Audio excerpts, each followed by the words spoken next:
দেড় যুগ পর হালে পানি পেয়েছে স্পেন। 2010 বিশ্বকাপের পর এবারই প্রথম সেমিফাইনাল খেলেছে ওরা। আর the wonder boy Lamine Yamal অভিষেকেই পাচ্ছেন শেষ চারে খেলার এক্সপেরিয়েন্স। বেলজিয়ামের বিপক্ষে সহজ ছিল না লড়াইটা, তবে এখানেই দে লা ফুয়েন্তে ধরেছেন বাজি। শুরুর একাদশে রাখেননি পেদ্রি, গেভির মতো তারকাদের, যেন নিজের দল নিয়ে ভীষণ আশাবাদী। রিজার্ভ প্লেয়ারদের রিজার্ভ করেছেন বিশ্বকাপের পরের ম্যাচের জন্য। ফেরান তরেস আর নিকো উইলিয়ামসদের না থাকাটা খানিকটা শকিং হলেও স্প্যানিয়ার্ডরা ঠিকই সেরাটা দিয়েছে। যেখানে গেল বেশ কয়েকটা ম্যাচে গোল হবে হবে করেও বড় একটা সময় পর্যন্ত ডেডলক ভাঙতে পারেনি কেউ, সেখানে বেলজিয়াম স্পেন ম্যাচে ফ্যাবিয়ান রুইজ গোল পেয়েছেন 30 মিনিটে। প্রথমার্ধে আবার সেটা ফিরিয়ে দিয়ে সমতায়ও ফিরেছে বেলজিয়াম। এক কথায় শিয়ানো ফেলছে টক্কর, আর সেখানে কফিনের শেষ পেরেকটা ঠুকেছে আবার স্পেন। কোয়ার্টার জয়ের দিনে 16 বছর আগের স্মৃতিতে ফিরে গেছে স্পেন, কারণ 2010 সালে আজকের দিনেই বিশ্বকাপ শিরোপা ঘরে তুলেছিল স্প্যানিশরা। একই দিনে ভালো স্মৃতি নিয়ে শেষ করেছে দে লা ফুয়েন্তের দল। এদিন শুধু ম্যাচই জেতেনি, স্ট্র্যাটিক্সেও বেশ হেলদি ছিল স্পেন। 68% বল দখল, shots on target, accurate pass কিংবা বিগ চান্স ক্রিয়েট সবকিছুতেই এগিয়ে ছিল স্প্যানিয়ার্ডরা। অন্যদিকে যুক্তরাষ্ট্রকে উড়িয়ে দিয়ে কোয়ার্টার কনফার্ম করা বেলজিয়াম এবার অনেকটা হয়ে পড়েছিল কোণঠাসা। 2-1 গোলে হেরে বিশ্বকাপ থেকে বিদায় নিয়েছে লুকাকুরা, কিন্তু এই ম্যাচে আলাদা নজর কেড়েছেন থিবো কোর্তোয়া।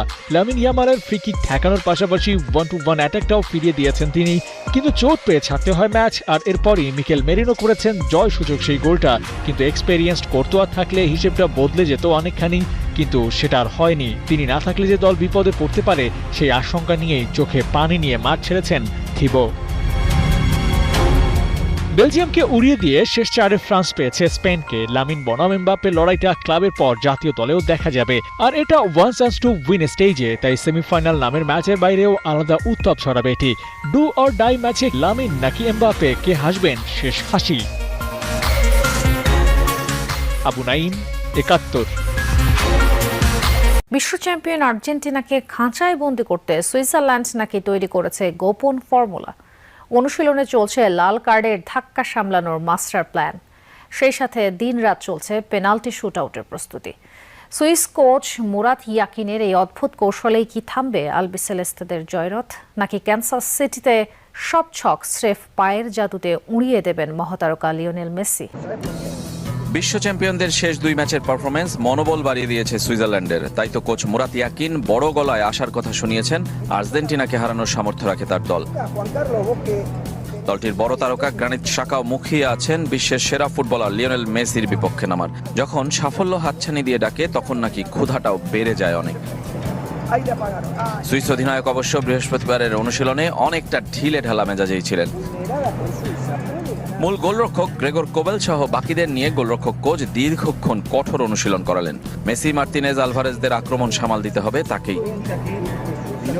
আর অনুশীলনে থাকলেও মহা গুরুত্বপূর্ণ এই ম্যাচে খেলা হচ্ছে না দলটির এবারের বিশ্বকাপের সেরা তারকা জোহান মানজাম্বির। 3 গোলের সঙ্গে 2 অ্যাসিস্ট তার, কিন্তু হাঁটুর ইনজুরি ছিটকে দিয়েছে। স্পোর্টিং ক্যানসাস সিটির হোম ভেন্যুতে প্র্যাকটিসে সবাই দারুণ ফুরফুরে। আলবিসেলেস্তের মুখোমুখি হবার আগে রেড ক্রসদের মনে কোনো ভয় নেই, আছে শুধু ইতিহাস গড়ার হাতছানি। এ নিয়ে 4 বার কোয়ার্টার ফাইনালে উঠলেও সেমিতে খেলা হয়নি কখনো। আর্জেন্টিনাকেও কখনো বিশ্বকাপে হারানো হয়নি। 2014 আর 1966-তে দেখা হলেও হেরেছে 2 বারই।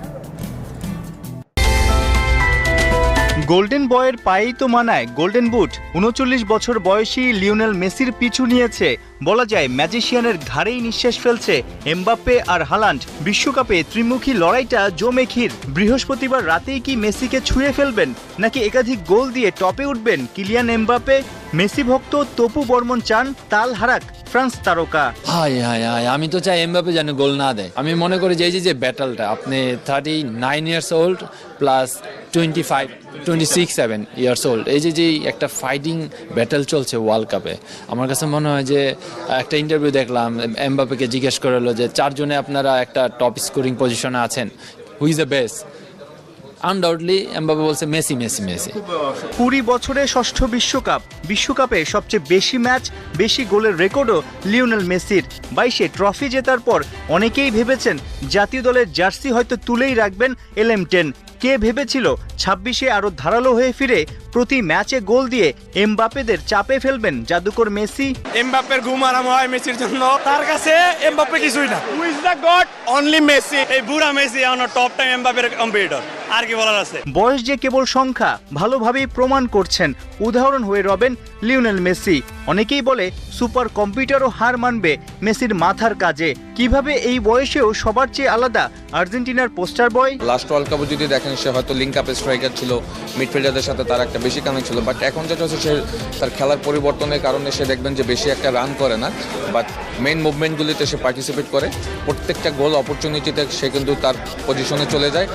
সো ইভেনচুয়ালি যে বড় চান্সগুলি ক্রিয়েট হয় সেটার পিছনে তার অবদান থাকে। ইভেনচুয়ালি যে গোলগুলি চান্স তৈরি হয় সেখানে সে কন্ট্রিবিউট করে। সো এইগুলি তার খেলার বড় একটা পরিবর্তন, এবং এখনও আর্জেন্টিনা আমার কাছে মনে হয় যে গেম প্ল্যানের বড় একটা অংশ লিওনেল মেসিকে গেইন করে। ভক্তরা চান গেলবারের মতো এবারও আর্জেন্টিনা ফ্রান্স ফাইনাল খেলুক।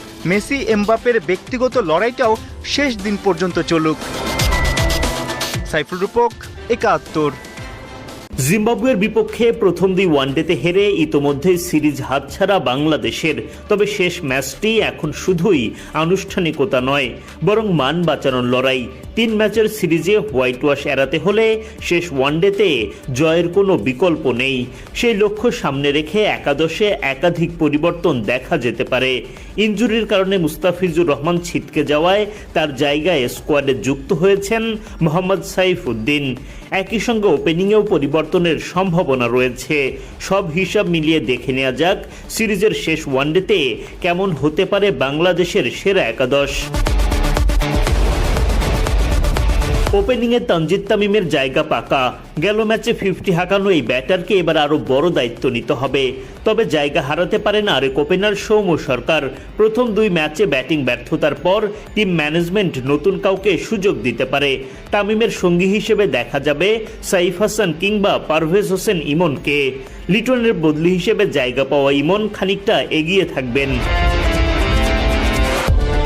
3 নম্বরে থাকবেন অভিজ্ঞ নাজমুল হোসেন শান্ত।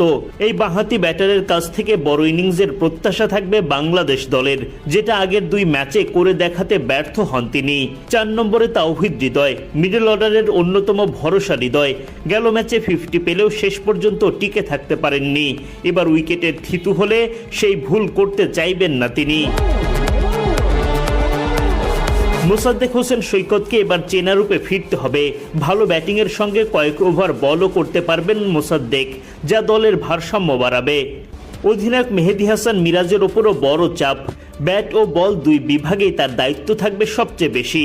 কঠিন পরিস্থিতিতে দলকে টেনে তোলার পাশাপাশি স্পিন বোলিং আক্রমণও নেতৃত্ব দিতে হবে মিরাজকে। 7 নম্বরে দেখা যেতে পারে মোহাম্মদ সাইফুদ্দিনকে। চোটের কারণে মুস্তাফিজুর রহমান ছিটকে যাওয়ার পর সুযোগ পেয়েছেন তিনি। শেষ দিকে কার্যকর ব্যাটিংয়ের পাশাপাশি বোলিংয়েও গুরুত্বপূর্ণ অবদান রাখতে পারেন সাইফুদ্দিন। পারভেজ ইমন একাদশে সুযোগ পেলেও উইকেট কিপার হিসেবে থাকবেন নুরুল হাসান সোহান। অভিজ্ঞ এই ক্রিকেটারের কাছ থেকে ফিনিশিংয়ের পাশাপাশি গ্লাভস হাতেও ভালো পারফরম্যান্স চাইবে বাংলাদেশ। লেগ স্পিনার রিশাদ হোসেনকেও সেরাটা দিতে হবে। মাঝের ওভারে উইকেট এনে দেওয়ার দায়িত্ব থাকবে তার কাঁধে। পেস আক্রমণে তাসকিন আহমেদ অথবা শরীফুল ইসলাম যে কোনো একজনকে দেখা যেতে পারে। আর পেস ইউনিটে গতির ঝড় তোলা নাহিদ রানা তো থাকবেনই। নতুন বলে প্রতিপক্ষকে চাপে ফেলা এবং অতিরিক্ত গতিতে উইকেট তুলে নেওয়ার দায়িত্ব থাকবে তার ওপর। এখন দেখার বিষয় নামে ভারে শক্তিশালী এই একাদশ নিয়ে বাংলাদেশ শেষ ওয়ানডেতে ঘুরে দাঁড়াতে পারে কিনা। সিরিজ আর জেতার সুযোগ নেই, তবে একটা জয় অন্তত সফরের হতাশা খানিকটা কমাতে পারে। শনিবার বাংলাদেশ সময় বেলা 1:30টায় শুরু সিরিজের তৃতীয় ও সবশেষ ওয়ানডে।